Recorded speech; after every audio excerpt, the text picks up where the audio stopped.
It's the New York Yankees postgame show on Yes. A long day's journey into night and then into day. Redemption for Aaron Boone and the Yankees in one of the more scintillating Game 7s in the history of the sport are going to the World Series. And for the Red Sox, curses. We'll try to explain it and do it justice right now.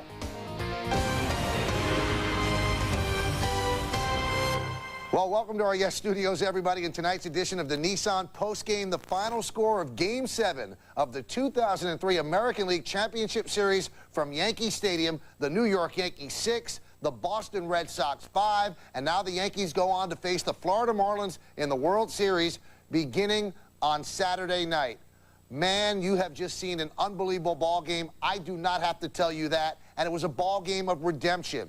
Jason Giambi, who had been horrid this entire postseason, gave the Yankees 2 home runs. Mike Mussina, who had not pitched well in the postseason, really was one of the key men in this game, giving them great middle relief. And then Aaron Boone, someone who had so much trouble for most of the season since coming over from Cincinnati, he hit a huge home run against Tim Wakefield in the bottom of the 11th inning to send the Yankees to their 39th World Series. Unbelievable. Just amazing. Why don't we take a look at the highlights of this game? Settle back. This is going to be fun. Roger Clemens started for the Yankees, making his 3rd Game 7 start. Would it be the last start of his career? Well, top of the 2nd, there's no score. Trot Nixon, who owns Clemens, well, there it was again. A home run into the bleachers in right center field, a 2-run shot, his 4th career home run off Clemens. It was 2-0 Boston. Later in the inning, man on second, 2 outs, Johnny Damon grounds to third. Enrique Wilson throws the ball away, allowing Jason Varitek to score. Red Sox lead 3-0. Aaron Boone, who was benched for this game, looks on. Bottom of the 2nd inning, Jason Giambi batting 7th, still struggling as he strikes out against Pedro Martinez. Top of the 4th, Kevin Millar leads off the inning with the solo home run to left. It's his 1st career postseason home run, and just like that, it's 4-0 Boston. Clemens struggling. Later in the inning, Bill Miller singles on a hit and run. That would be it for Clemens, and it was a tough decision for Joe Torre, but he had to win this game. It was do or die. He takes him out of the game. Clemens, 3 innings, 6 hits, 4 runs, 3 earned, 1 walk, 1 strikeout. Get a great ovation from the stadium crowd. Mike Mussina then comes on in relief. His 1st career relief appearance. He prevents further damage by getting Damon to hit into the 6-6-3 double play to end the inning. Still 4-0 Boston. Bottom of the 5th, Giambi's next at bat. He jumps on the pitch for Martinez, knocks it over the wall in right center for the solo home run. His 2nd home of the postseason. The Yankees are on the board. It was 4-1. Bottom of the 6th, Martinez holding the lead for Boston as he strikes out Derek Jeter, his 7th of the game. Bottom of the 7th, Giambi's 3rd at bat. Does it again. Drills one to center just out of the reach of Damon for the 2-out solo home run, his 2nd of the game, and it was 4-2 Boston. Later in the inning, 2 men on for Alfonso Soriano, but Martinez strikes him out for the 4th time in the game to end the inning, and Martinez loves it. Top of the 8th, David Wells on a relief, and David Ortiz takes Wells' first pitch over the wall and right for the solo home run, his 8th home run against the Yankees this season, 5-2 Boston. Bottom of the 8th, Bernie Williams singles to center. That drives in Derek Jeter from second base. The Yankees are creeping back in. It's now 5-3. Later in the inning, runners on 2nd and 3rd, Jorge Posada with the bloop. Can they get it? It falls in between 3. It's a double, and it scores Williams and Matsui, and the game, incredibly enough, is tied at 5 as the Yankees have come all the way back. Same inning, now bases loaded, 2 outs. Soriano lines one off the side of the mound. Todd Walker's right there, gets the force at 2nd to end the inning. It's 5-5. Now we go to the top of the 9th, 2 outs, man on 2nd. Mariano Rivera gets Todd Walker to hit the soft liner to Soriano to end the inning, and we go into extra innings. Top of the 11th, Rivera's 3rd inning of work. He hadn't done that since '96. He strikes out Doug Mirabelli to end the inning. It's still 5-5. Let's go to the bottom of the 11th. Aaron Boone, see ya! A long home run into the Bronx night, and the Yankees are going to the World Series. They beat the Boston Red Sox 6-5. The players can't believe it. The crowd can't believe it. Aaron Boone most certainly probably cannot believe it as Bedlam in the Bronx and the Yankees clinch their 39th American League Championship. What a moment for Aaron Boone. A terrible moment for Tim Wakefield, who'd been so brilliant in this postseason. And the Red Sox have to go home and wonder how they blew a 4-0 lead, a 4-1 lead, and a 5-2 lead. Rivera the win, Wakefield the loss, and you see the Yankee box score on the right. And the Yankees, as I mentioned, their 39th American League pennant. Bobby Mercer caught up with the hero of this game, one of the heroes, Mariano Rivera, on the stadium field moments ago. Let's listen in, I'm sure, a jubilant conversation. Hey, Mo. Hey, is this unbelievable? Have you ever seen anything like this before in your life? I tell you, this is, I've never seen anything here like Yankee, like this like tonight. Never. And I have to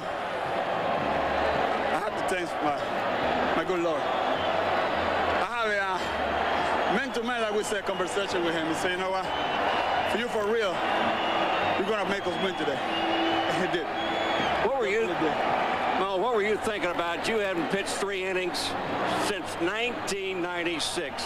How did you feel out there? I mean, I didn't care. I was feeling good, and as long as I was feeling good and I threw the ball good, doesn't matter. I mean, I was upset because Mel told me that I was finished. So, I mean, what can I tell you? I mean, it's incredible.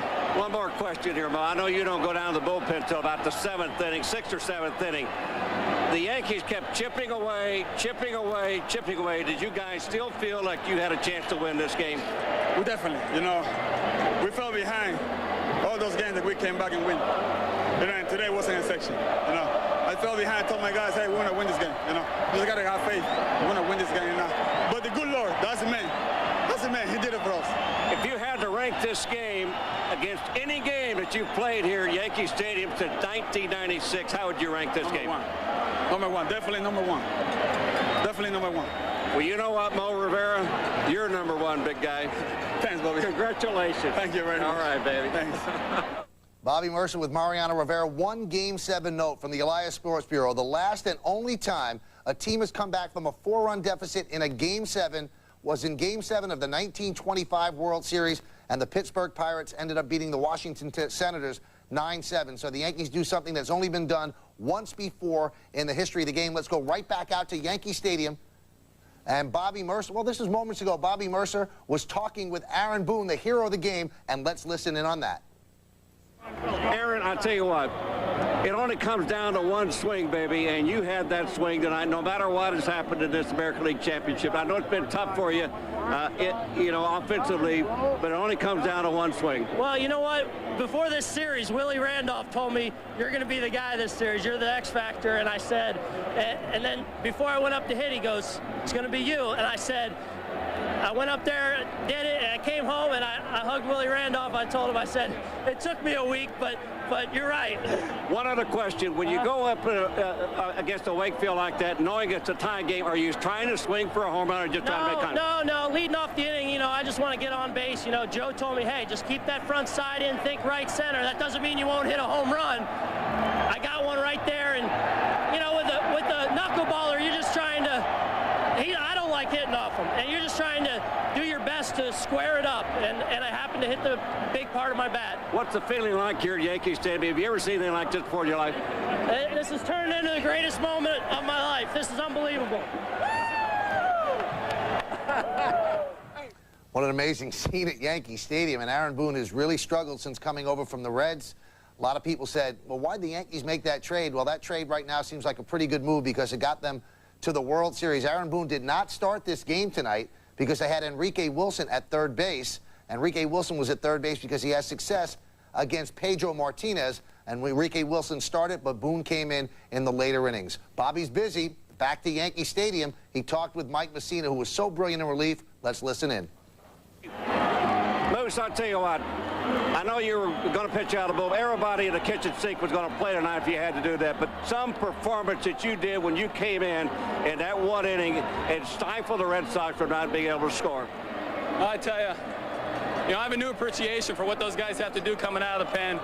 That's my first time since high school, and man, it's just amazing to come in a situation like that.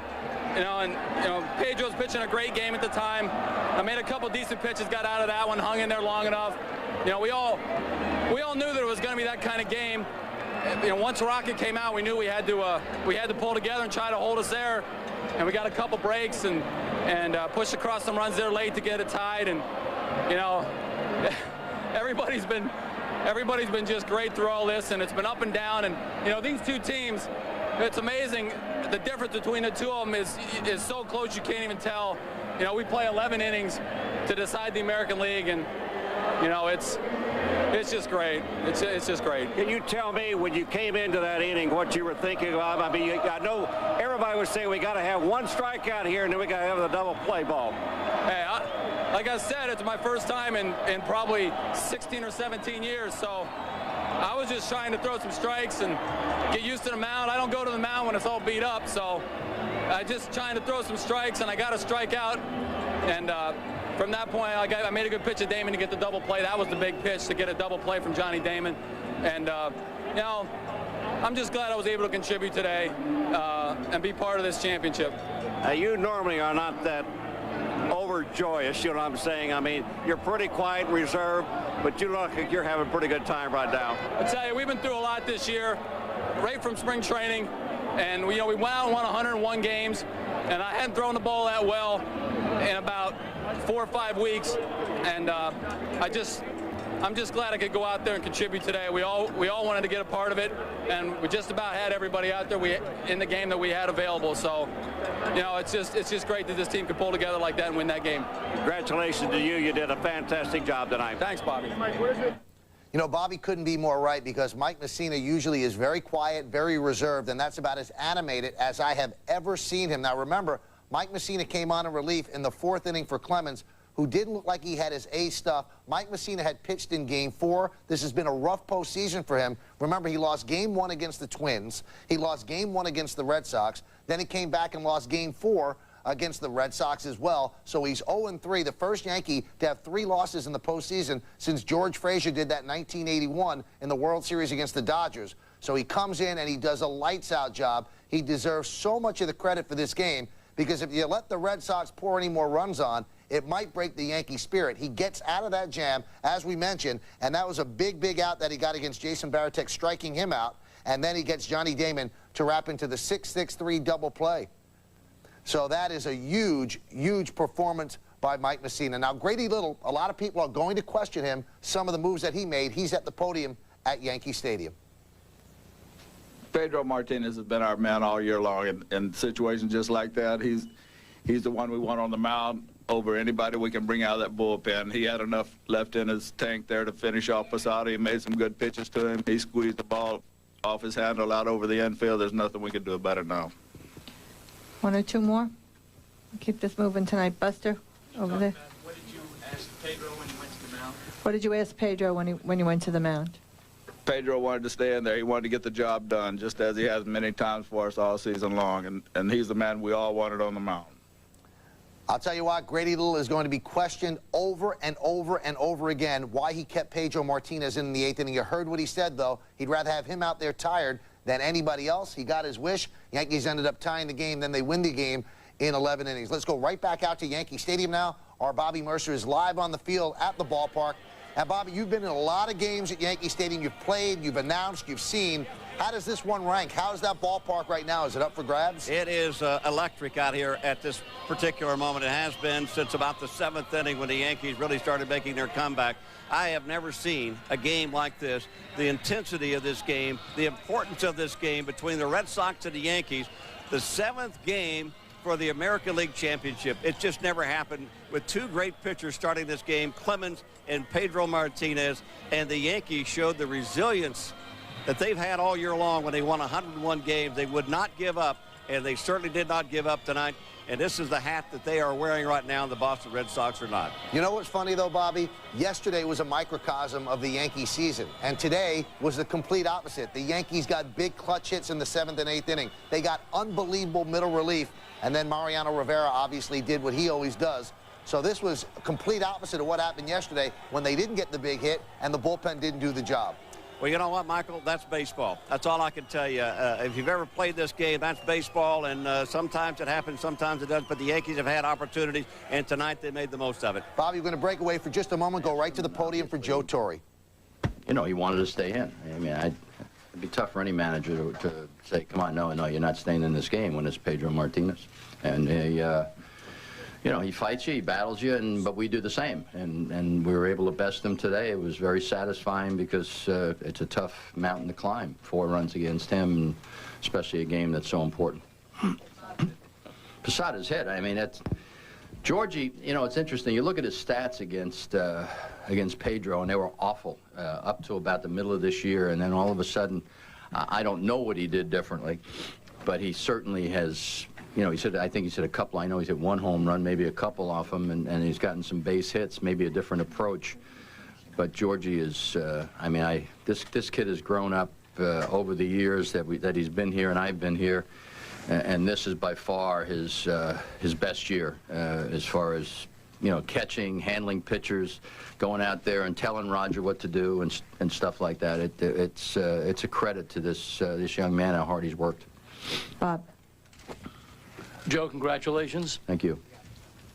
You put Giambi and Lowe in the batting order, responded with 2 homers for you. You put Rivera in 3 innings for the first time in a long time, got the win. You put Boone in late in the game, pinch runner, won the ball game for you. I put my defensive guy in there at a home run. So the question is, how do you do it? Well, I didn't do it. They did it. I mean, the guy who stopped the bleeding, the guy who put a tourniquet on the whole thing was Mike Messina. I mean, he first and third, nobody out, and he gets out of that jam, getting a double play ball from Damon, which is not easy to do, and striking out Veritek, who's killed us. That was the turning point for me. It kept it there. You know, you felt like you were getting your brains beat out, and then you looked up the scoreboard, it was 4-0, and then Jason hits one, it's 4-1, and you say, okay, you know, now, you know, we're in arm's length here. Took a little wind out of our sails when Ortiz hit a home run off Boomer, but these guys just kept going at it. Okay, over here. Joe, Roger probably a little bit happy that his career didn't end on that way. If you could just talk about that. Well, you know, I always try to look at that half-full glass, and I was saying, well, this is a perfect way for Roger to get 20 wins this year to win this game. And then when I saw him come out, I said, well, the only way that's going to happen is if we continue, go on. He battled it. He didn't have good stuff. I mean, he looked like he tried to muscle a little bit. Emotionally, he was fine. I thought he was in, you know, pretty good control of himself, but he got in some pitch count problems, especially to Trot Nixon. Got behind in the count and then threw him a fastball, and Trot Nixon can hit a fastball on Christmas Day. I mean, he's killed us. That whole ball club. I mean, when you think how many games we've played and how evenly we're matched, I hate playing them. I mean, I didn't look forward to playing them, but now that it's over with, I can't be more satisfied. Tom. Actually, Joe, it was to the point about Clemens. You know, is it emotionally wrenching to have to go out and get him, or was it clear that you had to go to Messina at that point? Yeah, I mean, you know, later on, his emotions. We're trying to win a ball game, you know, and you know the leash is very short when it comes to Game 7, or you know, postseason period. But and when you know everybody's in that bullpen and we had Heredia up, too, just in case Moose wasn't ready. But Moose got ready quickly, and when he came out of the game, he pitched 3 great innings. And then he come back in after he changed shirts and sat on the bench the rest of the game. He says, remind me that I want to be a starter. I said, don't worry, we'll talk about it. But it was a team effort. This was a total team effort. Guys running hard, playing hard. I didn't like the signs that were, things were happening when Soriano hit that ball and hit the mound, you know, and then Walker, you know, makes 2 sensational plays, that one of them, and then one on Bernie. I said, oh, I don't like the way this thing is unraveling here. But Booney, I mean, he struggled since he's been here offensively. What a huge base hit for him, home run for him. Okay, here. Joe, with all the baseball that you've seen in your lifetime, and if you could, for a second, step away from your own excitement, what could you say to Red Sox fans and how their team has found another way to break their hearts? Well, I think we beat them. I don't think they beat themselves. And I know the Red Sox fans are going to be very proud of this ball club that they had this year. They were the toughest team in the 8 years I've been managing this team. And Grady Little should be congratulated. I know he probably doesn't want to hear it right now, but this ball club believed in themselves. They never thought they'd ever you know, go away. I mean, the series against Oakland. I mean, the Red Sox fans should. I know they're going to be proud. I know I mean, there's a handful of people up there will, you know, be the wah, wah, wah, wah, stuff like that. But most of those people up there are pretty damn proud of their ball club. Joe Torre's been amazing. Remember, he took over the Yankees in 1996. He's now 6-0 in ALCSs. He's taken the team in his 8 years as the manager to 6 World Series. So the one upcoming with the Marlins will be number 6, and he has won 4 and lost 1 in the 9th inning of Game 7 against the Diamondbacks. An incredible run. Now, Jason Giambi was dropped to 7th in the lineup tonight because he'd been struggling so much in the postseason. Turned out to be a pretty good move. He hit 2 home runs. Susan Waldman caught up with him in the Yankee clubhouse moments ago. Let's listen in.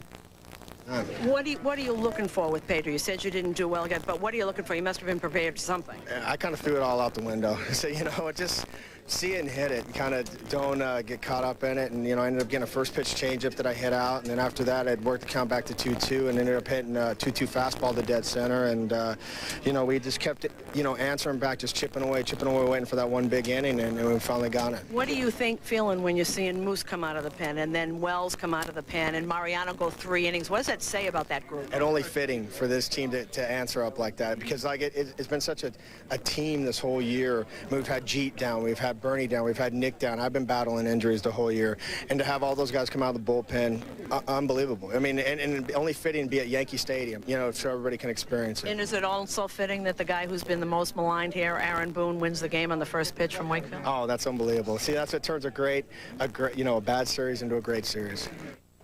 Well, that is Jason Giambi, who will now head to his first World Series. That's why he signed with the Yankees when he left the A's as a free agent. Last year it didn't work out as the Yankees were eliminated against the Anaheim Angels in 4 games. This year it does work out, and he certainly lends some help with 2 home runs in this game after being dropped to 7th in the lineup. Now, obviously in Boston, they're going to be talking about the curse. Boy, if you think about it, 2 teams with curses in this postseason, they're cursing right now. Chicago Cubs blew a 3-1, 3-games-to-1 lead against the Florida Marlins, and they are sitting home and they'll watch the World Series. And the Boston Red Sox, they led 4-0 in this game with the ability to go to the World Series, and they didn't do it. So this shirt that's been very popular around Yankee Stadium and around New York City, well, I guess it does live. The curse lives, and the Red Sox will have to wait to try to win their first World Series since 1918. The New York Yankees postgame show on Yes is brought to you by Nissan and your Nissan dealer. The Yankees are back in the World Series, and Yes is there with the #1 rated regional pre- and postgame. With Michael Kay in the studio, Susan Waldman in the field, and analysis from Paul O'Neill and Bobby Mercer. Coverage continues tomorrow at 7 right here on Yes. Welcome back to the New York postgame show right here on Yes. I'm Michael Kay. If you're a Yankee fan, you probably can't sleep right now. You know you have to get up and go to work, but how are you going to sleep after this game? Yankees were down 4-0, 4-1, 5-2, tied it up at 5-5. Mariano Rivera, absolutely, unbelievably brilliant. 3 shutout innings of relief. That 3rd inning, though, he was told by Mel Stottlemyre, you're not going back out for a 4th, which would mean that somebody else would have had to come in from the Yankee bullpen. But obviously Aaron Boone's home run solved that, and Rivera pitching 3 innings, full innings of relief for the first time since September of 1996. And remember, when he did that, he was a setup man for John Wetland. What a series, how close it was. Boston 30 runs, the Yankees 29. Boston didn't hit as well as they did during the regular season when they broke all those records. So the Yankee pitching did a good job on them. The Yankees hit 272, 12 home runs for the Red Sox, 8 for the Yanks. Red Sox had a .299 on-base percentage, Yankees .327. The starter ERA was better from Boston than what we thought, 4.28. Yankees, though, with a couple of clinkers thrown in. Remember, Clemens gave up the 4 runs in 3 innings, so that drives the starter's ERA up at 5.00. The bullpen ERA for Boston, 3.38. And the Yankees, well, their ERA from the bullpen plummeted because of today and all the innings of relief. Remember, from the 3rd inning on, they allowed just 1 run, and that dropped the bullpen ERA to 1.50. And really, one of the reasons that they did it is simply because of the fact that Mike Messina was so unbelievable in relief. So one of the relief pitchers really didn't do it, but he did volunteer with only 2 days rest since his last start and did an unbelievable job. The rest of the people, Felix Heredia, Jeff Nelson, David Wells, who gave up the only run, the home run to David Ortiz, and then Mariano Rivera. If Mariano Rivera needed any more lines on his resume, well, let's be honest, this just put him over the top. He's the greatest relief pitcher in the history of the postseason, arguably the greatest relief pitcher in the history of baseball, and for him to turn in a performance like this in the pressure situation that he was in, really mind-boggling. I'm sure that Joe Torre, the Yankee manager, has a lot to say about Mo. He's sitting down now live in the Yankee Yes Network studio with Susan Waldman. What's up, guys? What's up, Michael? He just said, what's up?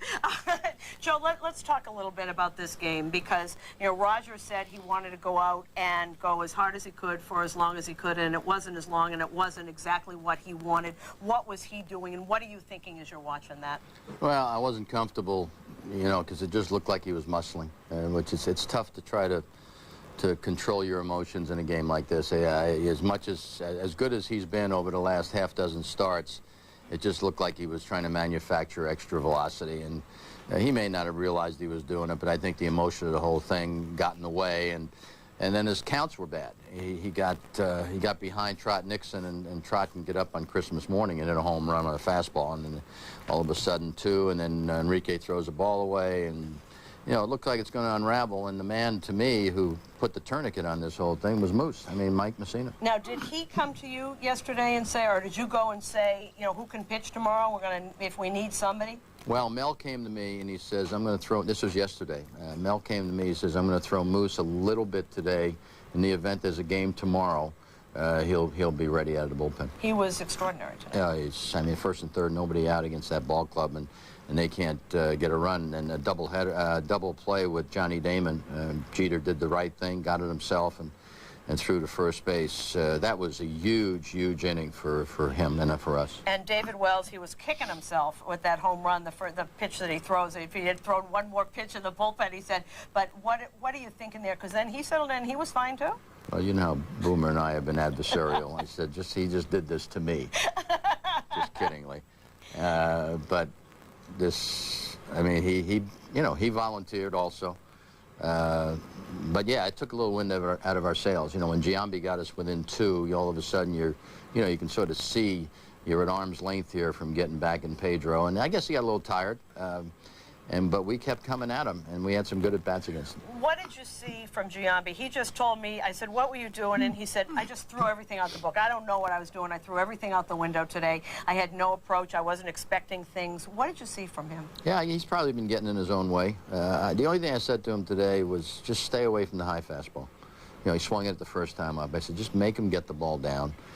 Before the game, the only thing I felt bad about, Susan, was the fact that he, you know, was batting seventh today for the first time, and I didn't get a chance to tell him before he saw the lineup because of the water main break, and he got there a little later than he normally gets, and he, like he usually does, skip whatever you want to do if you think that's the best way for us to win, and I gave him a hug at that time, and he was a little emotional because he feels so much responsibility, and it was just a great response from him. All right, the eighth inning, a lot of big hits. I think one of the best at-bat in that inning was Bernie Williams. That was an extraordinary at-bat against Pedro.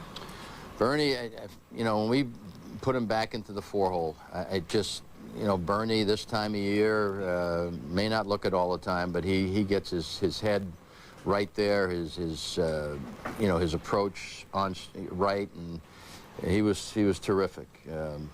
But you're right, that was a huge at bat for him. And then Matsui, I mean, Matsui falls behind two strikes like he's done so many times, but it's always dangerous to do that against Pedro.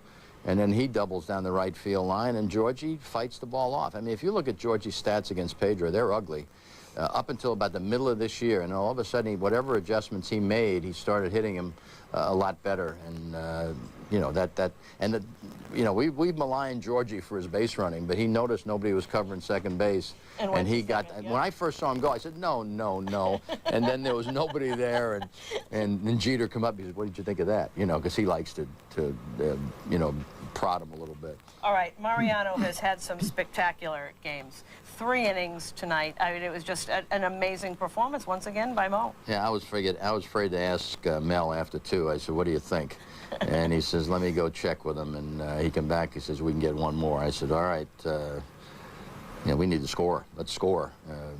For 3 innings, I was waiting to see Manny's back, watching the ball go out of the ballpark, and finally Aaron Boone made that possible. And as I said to you, back up in Boston, it's always Bucky bleeping Dent, and now it's Aaron bleeping Boone. The same thing. It just, and for a guy, because he's been very down on himself. He knows he's a better player than this, and comes in and just wins the game, sends you to World Series. It's going to be amazing for him. And have his older brother Brett here to, That's to be envious of the whole thing. Great for him. Does that maybe give him more confidence? Is that possible? Well, you know, he's just been so excited about being here, having a chance to play in postseason, that he's really gotten out of himself. And you know, maybe, you know, it looked like he was just looking to put the ball in play, and then all of a sudden the ball sat there for him and kept it fair, because a lot of his balls that he's hit hard down the left field line have been foul. And when I saw that ball go up, I said, whoa, wow. Well, I mean, I was numb. I was certainly numb on that one. One question: who pitches on Saturday? I don't really care. We'll get a volunteer in there some way. We'll have to look at it tomorrow. How good is this one for you? I mean, this is none better, and taking nothing away from the O'Neills and the Martinezes and Brociouses and Knobloch and Jimmy Key and Cone and Girardi, you know, Wetland. But when you go to Game 7 against the Boston Red Sox, you know, we didn't want to play these guys. Not that we thought Oakland would be easy, but we know how good these guys are, and it just couldn't be more satisfying. Congratulations. Thanks. We'll see you tomorrow. Yeah. Or later today. Yeah, later on, a couple hours.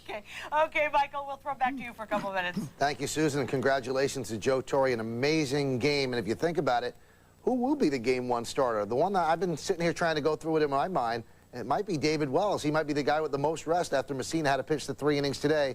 And David Wells just pitched that one. Maybe he could use it as a throw day. We've got so much more to come on a day that started with a water main break and ends with the hearts of Boston fans broken.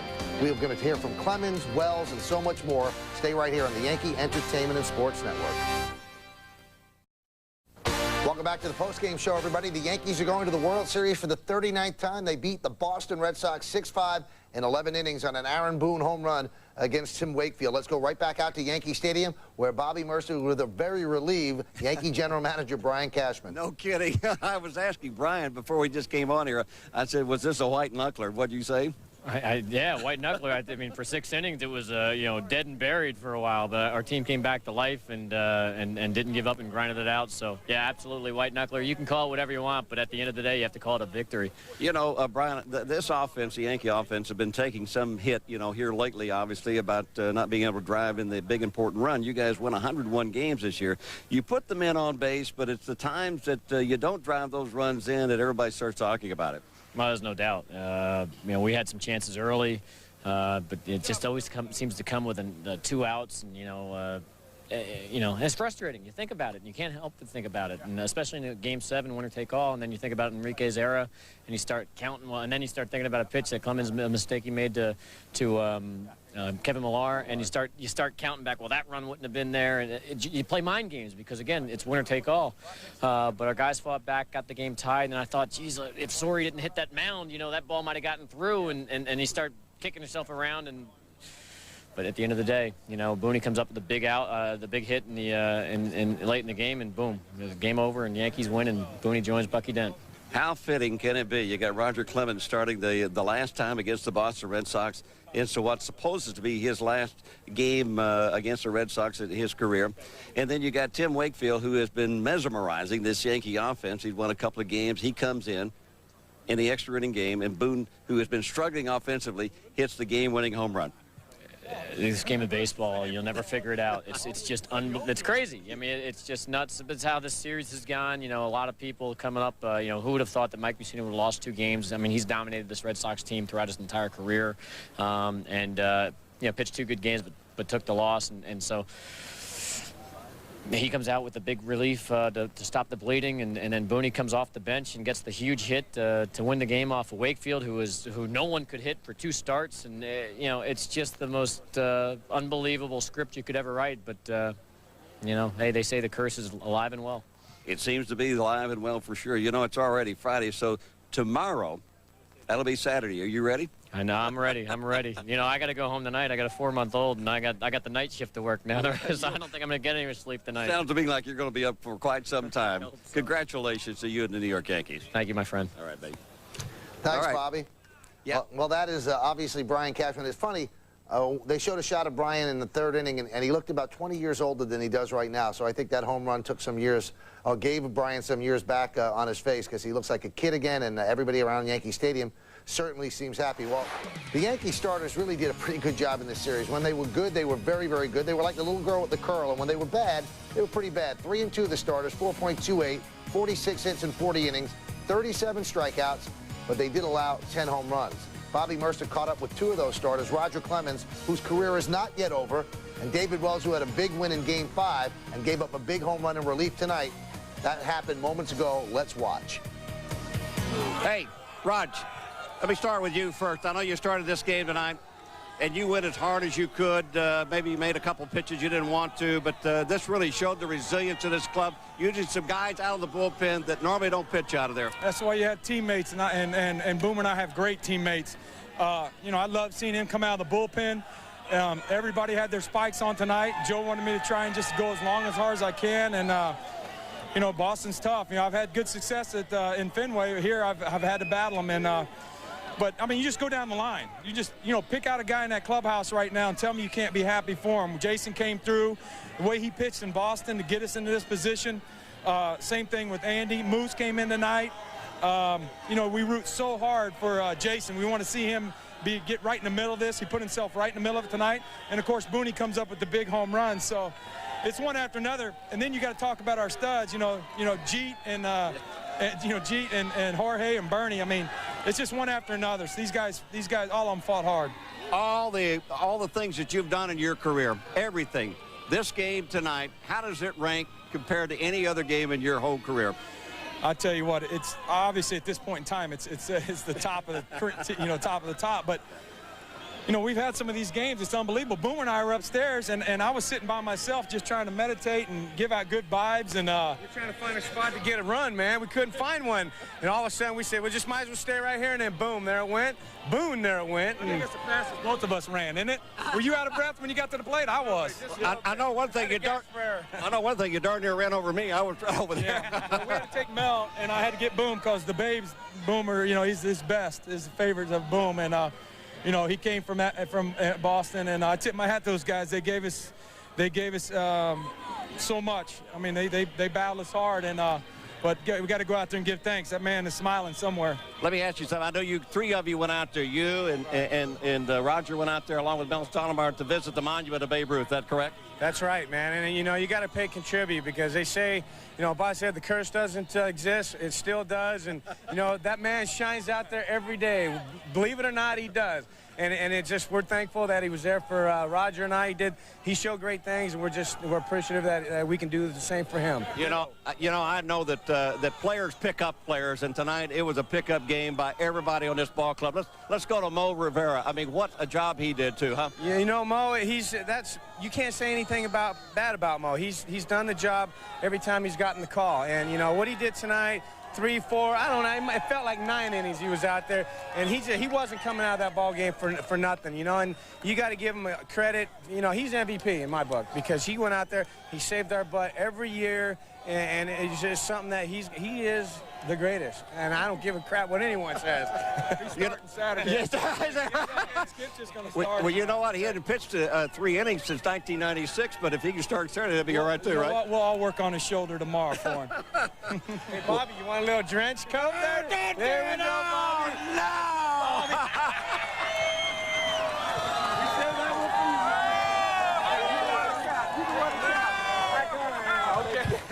Sorry. Hey, thank you guys very much. Congratulations, Boomer.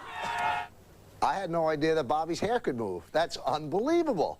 Unbelievable. We're going to get the dry cleaning bill. I know it is incredible. Lost amidst all this, the big hits, the big relief pitching. In the Yankee rally that started in the 8th inning, who do you think started it? Derek Jeter with a double over the head of Trot Nixon. That's what kicked it all off, a 3-run rally that eventually tied the game. We caught up with Derek Jeter, the Yankee captain, in the Yankee clubhouse a couple of moments ago. Let's listen in on that. Derek, talk about the feeling of this win tonight in this setting. It's huge, man. This is big rivalry. I mean, it doesn't get any bigger than this. Speaking of the rivalry, I mean, you were pushed to the limit in this series, in this game, the whole season with this team. Well, you want to win, you got to beat the best, and Boston has battled us the whole entire year, and you know, we got an opportunity to beat Pedro. How does this feeling rank up there with the rest of your ALCS championships? ALCS? No, this is the biggest one by far. Are you ready for the Marlins? I ain't even thinking about them right now. I just enjoy this for a day. An amazing career for Derek Jeter. He started his career with the Yankees full-time 1996, and now he's going to his 6th World Series. Aaron Boone, though, is going to his 1st, and the Yankees are going to their 39th because of Aaron Boone's home run in the bottom of the 11th inning. Let's go to Yankee Stadium. In our Yes studio, Susan Waldman is there with Aaron Boone. Okay, Michael, thank you. We just had to convince Bobby Mercer to put his hat back on. That is really unfortunate. And we are here with Aaron Boone. And Aaron, I don't know what you know about your Red Sox-Yankee rivalry, but some of us were in Fenway Park in 1978 when Bucky Dent hit a ball into the left field screen, and those people that were saying Bucky bleeping Dent are now saying Aaron bleeping Boone, I'm sure, up in Boston. But for you, what is that feeling? What is that? I mean, obviously, I can't even put it into words yet, and you know, I've been in this game long enough. You get humbled all the time in good ways and bad ways, and you know, this series I haven't swung the bat real well, and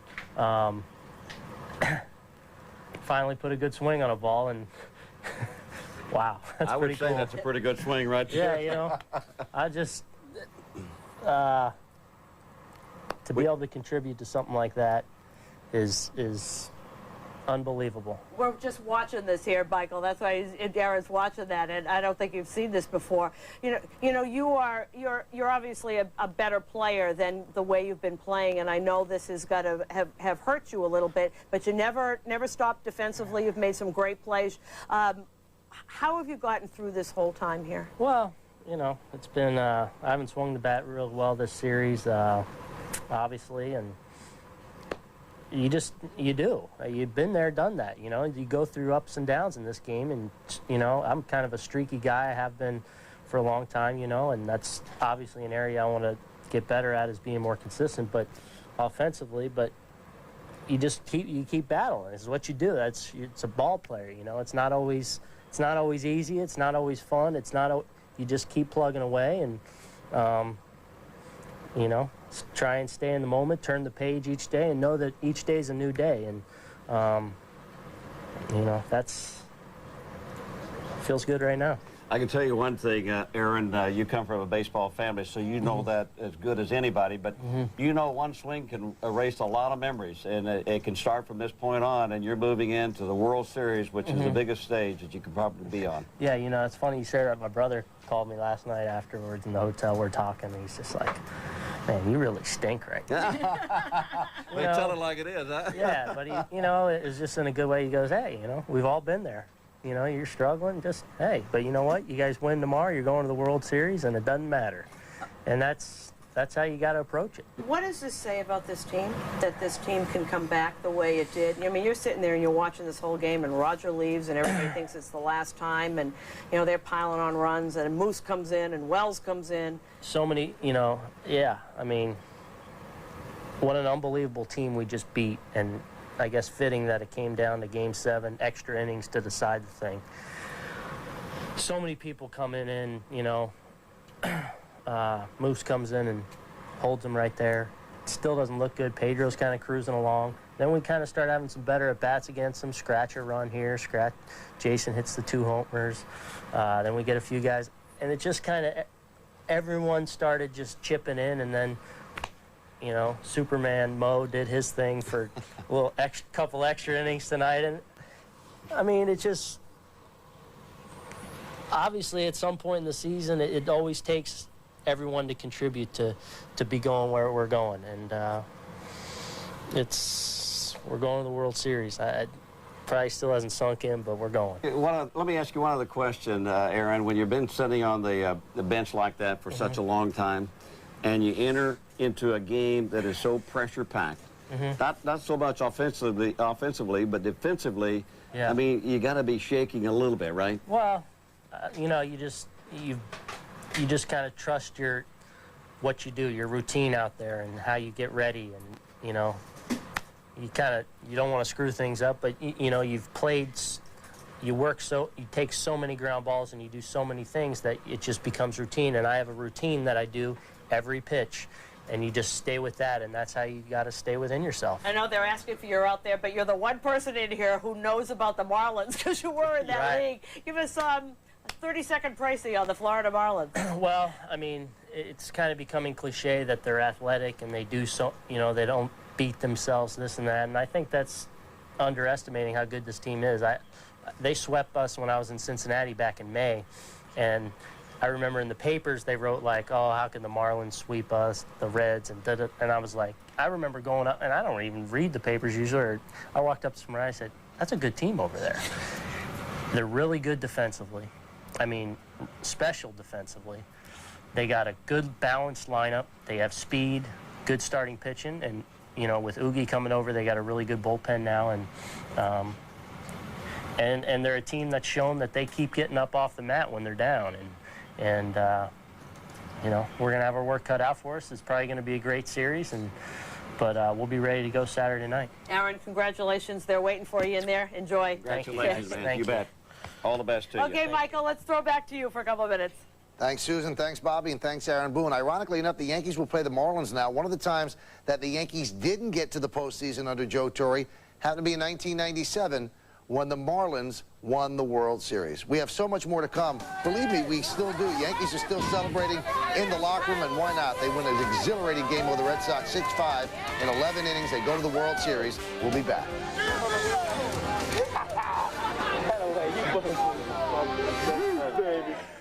Introducing Glove Radar, a small, low-cost Doppler radar that attaches to the back of any glove and reads the speed of the ball just before it is caught. Ideal for developing the throwing skills of position players as well as pitchers. Check it out in your favorite sporting goods store or catalog. For more information, call our toll-free number, 1-800-589-3805. That's 1-800-589-3805. Glove Radar, now only $69.95. Get yours today. Another record set.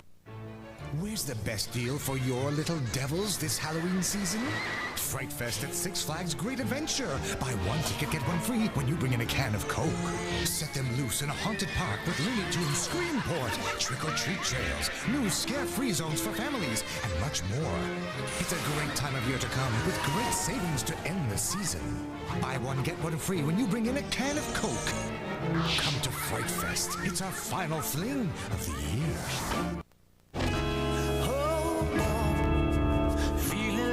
I'm headed for a breakdown, and I don't know why, but I'm not crazy, I'm just a little unwell. I know right now you can't tell, but soon enough you're gonna think of me and how I used to be. Music that fits. The new 102.7 Blink FM. Try us on. Well, in Red Sox Nation, they are going to rue the 8th inning of last night's ball game. I could say last night because it's Friday right now, because that was when the Yankees were down 5-2, and it all fell apart for the Red Sox as the Yankees tied the score. Let's take a look at how that happened. In the stadium, they wanted the mystique. Mystique, don't fail me now, and it worked out with one out. Who else but the captain, Derek Jeter, starts the rally with the double over the head of Trot Nixon in right field. A big base hit for Derek Jeter. The very next batter is Bernie Williams, a guy who's been there and done that. And he does it again with a RBI single to center field. That drives in Jeter.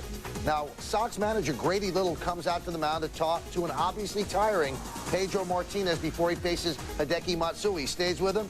Bad move. Matsui lines one down the right field line, is ruled a ground rule double as it hit a fan, and that put runners on second and third. Those are the tying runs. The next batter is Jorge Posada. Martinez sets, jams Posada, but he's strong enough that he bloops it over the head of the infielders in front of Damon, and that ties the score.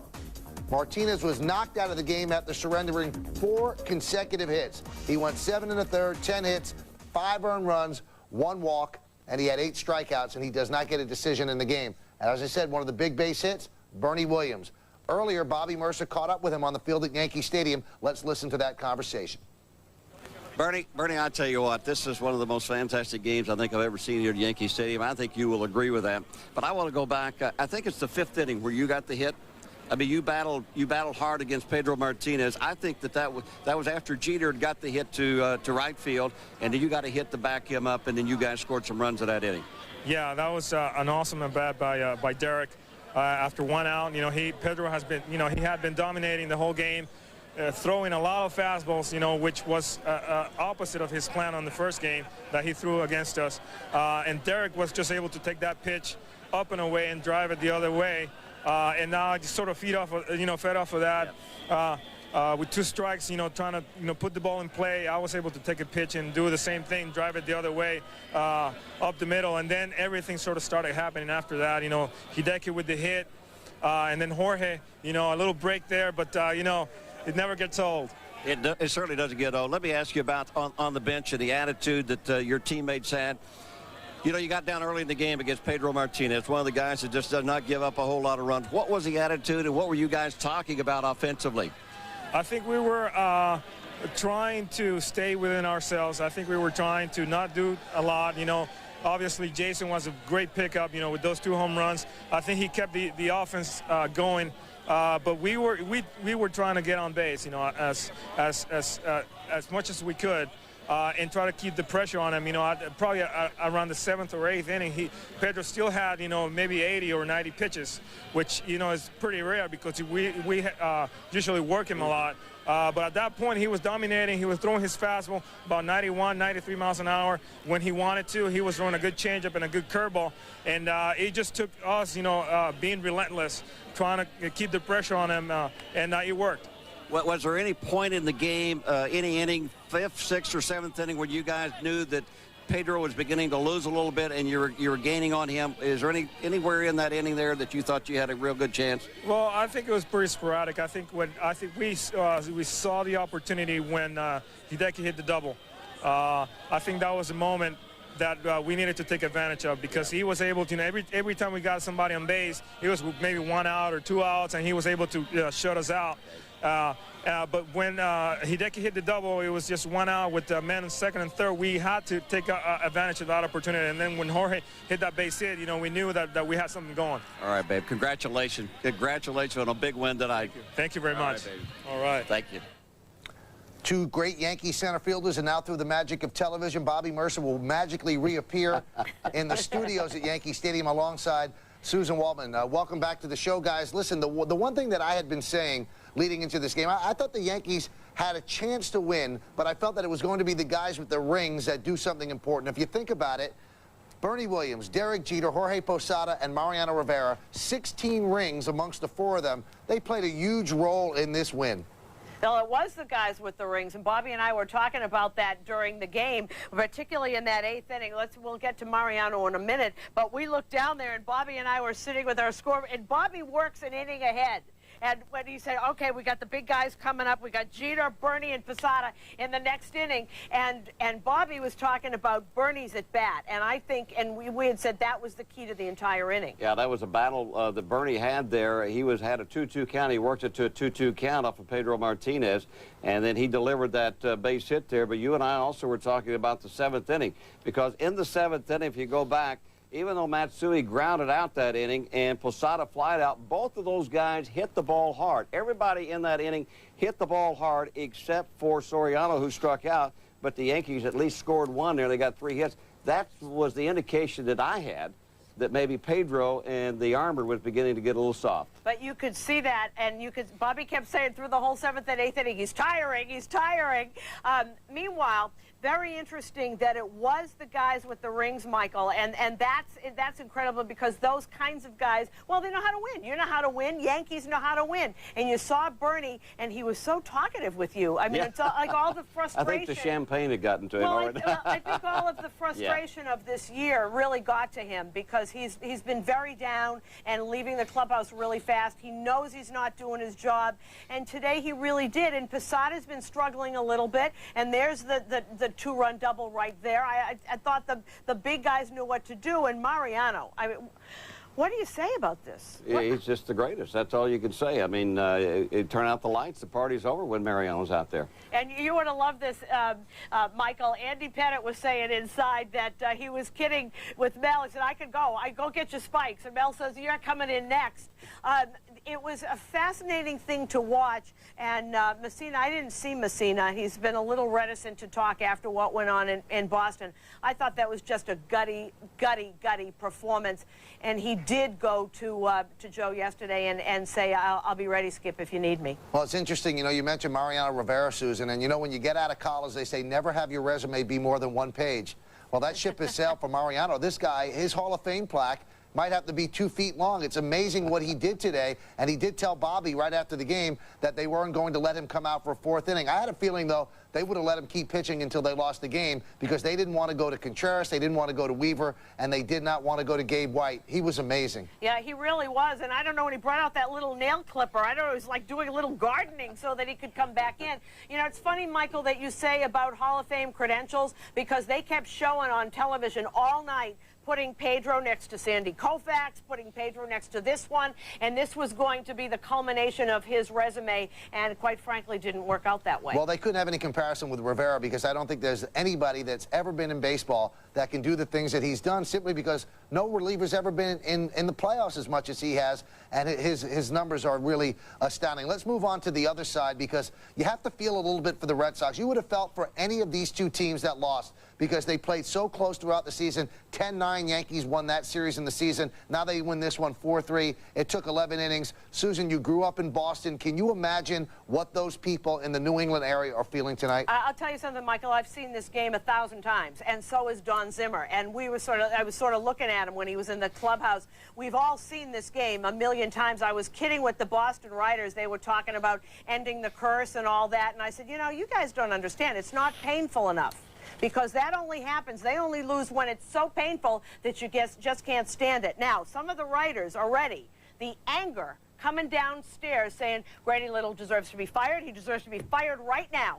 And that's because of that 8th inning. He went out to talk to Pedro. Pedro talked him in to letting him stay out there. You had guys up. You had Timlin up. You had Embry up that whole time. And Bobby had said it from the 7th inning. He's getting tired. They're hitting him. But already they're screaming at Grady Little, and maybe this will cost him his job. You know, Bobby, I was going to ask you that very question because Susan said that you told her that you could see he was tiring. Watching on TV, you could obviously see that Pedro's tiring. But it's got to be a very tough decision for Grady Little. Pedro Martinez is his best. He goes out there. I guess he made the mistake of asking Martinez, what do you want to do? Martinez, being a warrior, said, I want to try to get this guy out. Do you not listen to your big guy then, Bobby? And do you take him out anyway? Because it was clear that he didn't have the same stuff as he had in the previous 6 innings. I cannot fault Grady Little for what he did there with the Pedro Martinez out on the mound. You got to remember, he does not have a Mariano Rivera in that bullpen. He's got one of the great starters of all time, that Pedro Martinez. He's been in that position before. And when you go out there and Pedro will look you right in the eye in the most crucial game that you're playing all year long, he says, Skip, I want to stay in this game. I'm all right. I can do it. You got to believe him. I cannot fault Grady Little for what he did there. You know what, Michael? It's very interesting, and we've always kidded about Bucky Dent and everything. I'll tell you what is going to be worse, that it wasn't Jason Giambi that did this, and it wasn't Jorge Posada. It was Aaron Boone, and we were kidding about Bucky, bleeping Dent, Aaron bleeping Boone. That's next. That is absolutely the next thing coming out of Bostonians' mouths now. But you know, when you spoke with Joe Torre, Susan, you brought up a point, and in a kidding manner, but I think it has to be addressed because the World Series is starting tomorrow, and it's going to be a very difficult decision on who you start if you're Joe Torre. Just think about it. What are the choices? You could start David Wells. You could start Jeff Weaver, which I think would be a long shot. You could even start Jose Contreras. What do you do? Well, I'll tell you, Michael, and I know that he probably will sort of talk around this right now, but joining us in the studio is pitching coach Mel Stottlemyre. You got anybody left for tomorrow? You going to pitch? Who's going to pitch here? Susan, I don't know what we're going to do. We're going to take stock on how everybody gets through tonight and how they feel tomorrow, and I guess we'll make a decision. Is that what you do? You wait and see how Wells feels, how Messina feels? Yeah, well, to be honest with you, Messina might be out of the picture. He pitched 3 innings, but, Wells, will probably feel good. Wait and see how Andy feels, and, how do you feel? Well, I'll tell you the truth. I know one thing sure, I can't pitch. Let me ask you this. We saw you and Boomer and Roger Clemens go out to the Yankee bullpen. You went out to pay a visit to the Babe. what happened out there. Yeah, we did. Roger drugged me out. He said, come on, you got to go with me. I didn't know where we were going. And then when we started down the runway, headed for the dugout, I knew what he had in mind. He wanted to make sure that I had some champagne in the bottle. And we walked across the field, and we put some champagne on Babe's forehead, and then he wiped it clean, and he swears up and down that he was smiling. Let's go through your pitching staff tonight. I mean, Clemens, you knew that Clemens was going to go as hard and as long as he could. You make a couple of bad pitches to this great offense that the Red Sox have, and they'll make you pay for it. But Mike Messina, the job that he did in a situation where he came in, this game could have been blown wide open at that particular point, and he buckled down and got him out of that inning. Bobby, there's no doubt about it. It doesn't show up too much as far as a one loss and that sort of thing, but the job that he done coming in, first of all, I lied to him. I told him that, Mike, go out there, and we might use you in relief, but we probably won't bring you in with men on base. And what we do, we brought him in with men on first and third, and nobody out, and he responds by getting a strikeout, getting out of the inning without a run. And that, to me, that was really a big lift for our ball club, because he went ahead and pitched 2 more scoreless innings and give us a chance to grind away. And then Jambi hit the second home run, and I thought that everybody their spirits was great throughout the game, and felt like that we could get Pedro when he got tired. Let me say this: when you say probably, that's not lying. When you said, I said probably I won't bring you in with men on base. When you say that's not lying. Well, I did say probably, and I went to him after the game and congratulated him on the great job that he done, and I told him I was sorry for giving him false hopes that I wouldn't do that. Mel, is it better also because of he was as down as I've ever seen him in Boston? I mean, after that last loss, and to be able to put that aside and come out and do that tonight, that's got to say something about him. Well, it does. First of all, he's usually uncomfortable doing that, but he volunteered and said that he was sure that he could give us some innings out of the pen. And I think he was disappointed in his performances so far, and there's no question it's going to be a big lift for him as well as it was a big lift for the ball club tonight. If I've ever seen a team effort to win a ball game, I think I saw it tonight. I mean, with your pitching staff, guys pitching out of place to win one ball game, the timely hits that you got, never giving up, especially when you fell behind early in the game against one of the great pitchers.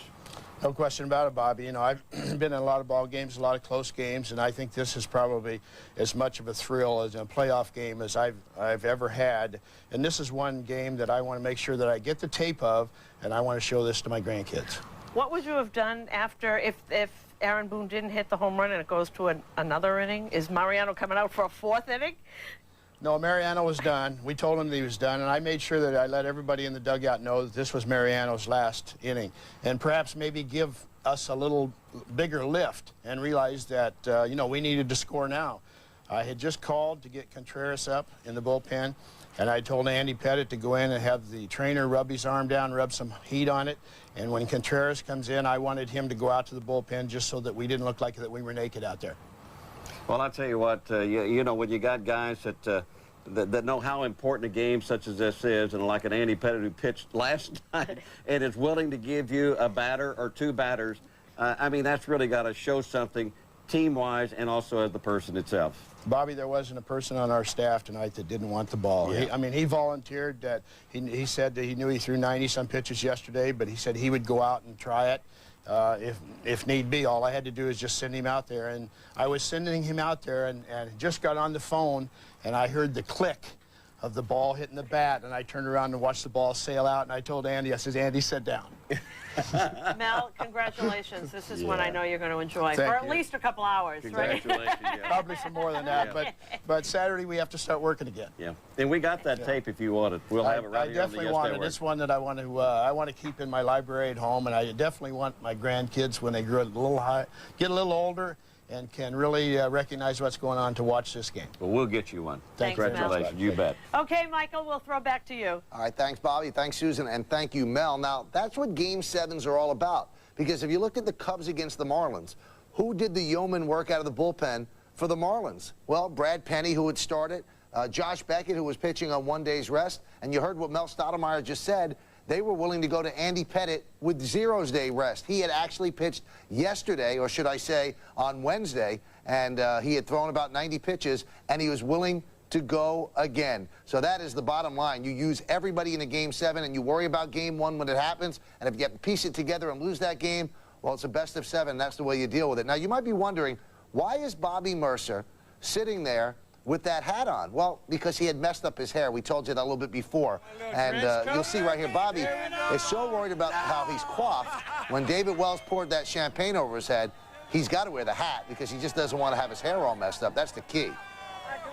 And that's why Bobby has that hat on. Should we have him take off the hat? No. No? You can ask me. Let's go back to the Bobby. I think you're a great-looking guy. The hat just doesn't go with the suit, but I just explained why you have it on because you don't want people to see you with your hair mussed up. Oh, I'll tell you what, you ought to see this. I wouldn't even take my. Come on, take it off. Take it off. Come on. And I'll tell you one other thing, and you tell Filippelli and all those guys that my suit, my tie, everything stinks like champagne, and I think I've ruined my whole suit here. So and that's a $2,500 suit. At least 25. I think it's about 3,500. But yeah, what fun it was to be out there with those guys. And normally I would not wear a hat, but since my hair is a little messed up because of the boomer wells, I'll wear it tonight. I hope you guys don't come mind. right on. Come on, Come we're on all in family Who here. do you have coming in right now? Come on, we're family. We're family. Nice going, big guy. Thank you. Oh, there's Jason Giambi. You don't want to get too close to me. I stink. We're going to bad. Jason Giambi here. It was really funny, Jason, because I had asked you about, what approach. I mean, you come here. Oh, tell the story about you trying to get here. I'm told that they came and they found you at 145th Street. Yeah, well, I come down with the water break, so I go to get off on 3rd Avenue, Willis Bridge, and there's a cop there going, you're never going to make it because there's an accident on the bridge. The tow truck can't get here. Go down. Go down to Madison Avenue. So I go down to Madison Avenue. Same thing happens. So they go to I think 8th and 155th. Get off there. Gonna go across the bridge, and the one cop says, you're never gonna make it. So I call the clubhouse and go, I ain't gonna make it. I'm not gonna make it to the game.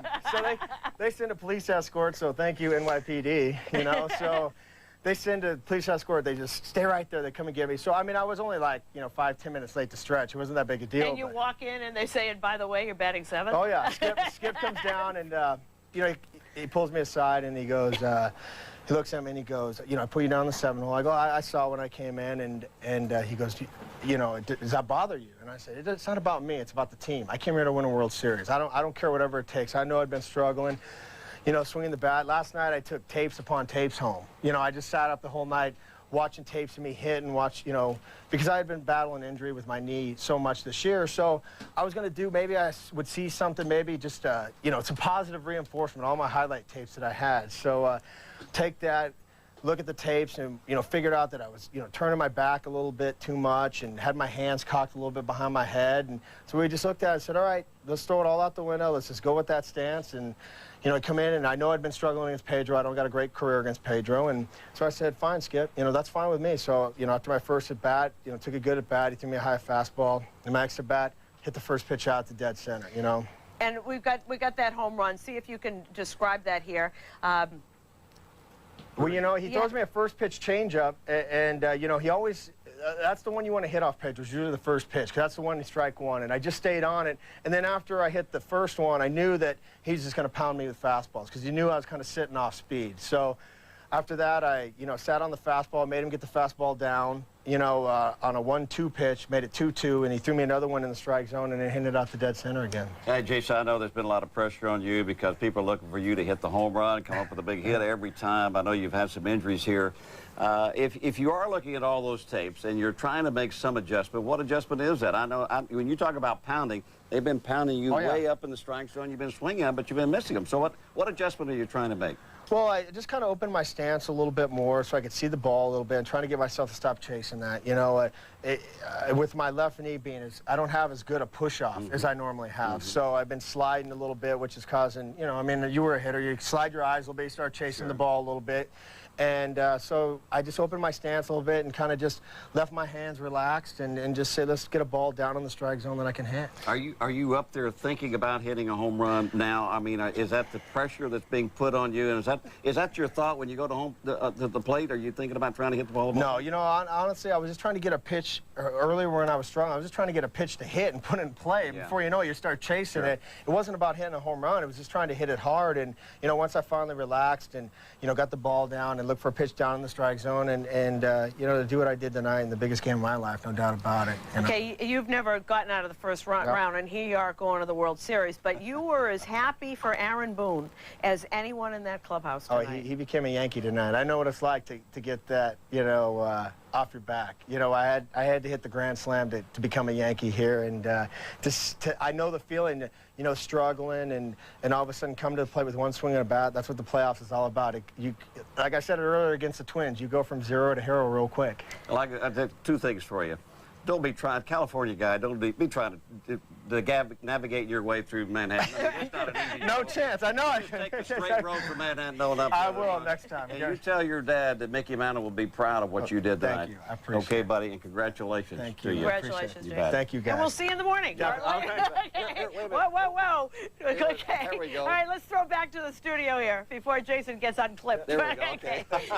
Thanks, Jason. Thanks, Susan. And thanks, Bobby. We're going to return and wrap this baby up. It's been an unbelievable night. And another Yankee lore. It started, well, it didn't start. It continued with Bucky Dent on an October day in 1978, the one-game playoff. So Bucky Dent begets Aaron Boone. And tonight, Aaron Boone with an 11th inning home run to send the Yankees to the World Series. We'll be back.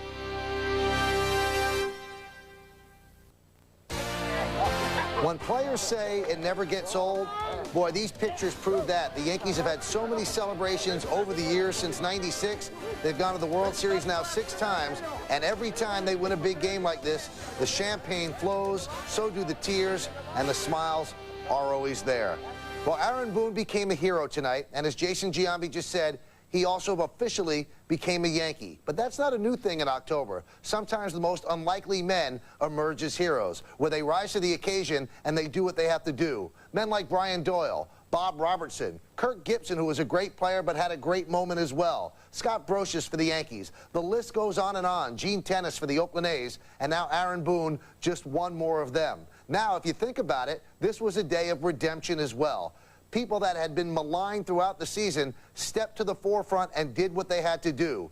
Jason Giambi had been booed off the field at Yankee Stadium. He'd been dropped in the lineup down the 7th today. He responded with 2 big home runs.